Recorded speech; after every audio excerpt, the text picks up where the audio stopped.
நண்பர்கள் எல்லாருக்கும் என்னோட வணக்கத்தை தெரிவிச்சுக்கிறேன். 24 தூக்கு மாத்திரை இருக்கக்கூடிய டப்பா என் முன்னாடி இருக்கு. இது இன்னைக்கு கொஞ்சம் கொஞ்சமா இரவுக்குள்ள சாப்பிட்டு முடிச்சு நாளைக்குள்ள நான் உயிரோட இருக்கக்கூடாது அப்படின்றத நான் விருப்பப்படுறேன். கடைசியா சீமான் கிட்ட நான் ஒரு 2-3 வார்த்தைகள் சாகிறதுக்கு முன்னாடி பேசணும்னு விருப்பப்பட்டேன். சீமான் மாமா, நீங்க ரொம்ப தப்பு பண்ணிட்டீங்க.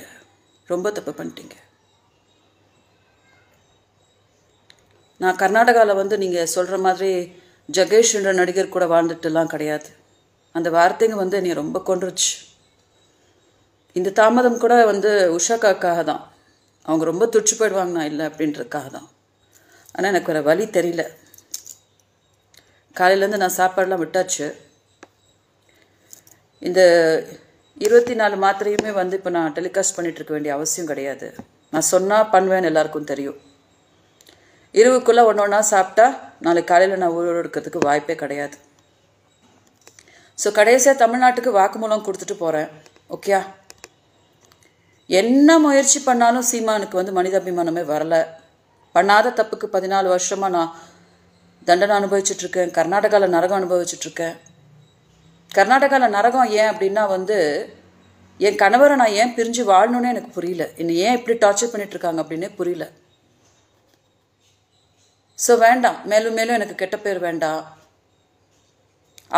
அவன் கூட வாழ்கிறா, இவன் கூட வாழ்கிறா, விபச்சாரி, எந்த பட்டமும் வேணாம். கடைசி வரைக்கும் நான் சீமானோட மனைவியாகவே நான் போயிடணும்னு விருப்பப்படுறேன்.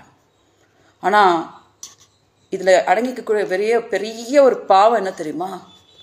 2 உயிர் பாவம் இப்போ துடிக்க போகுது. ஒன்று நான், இன்னொன்று எங்கள் அக்கா.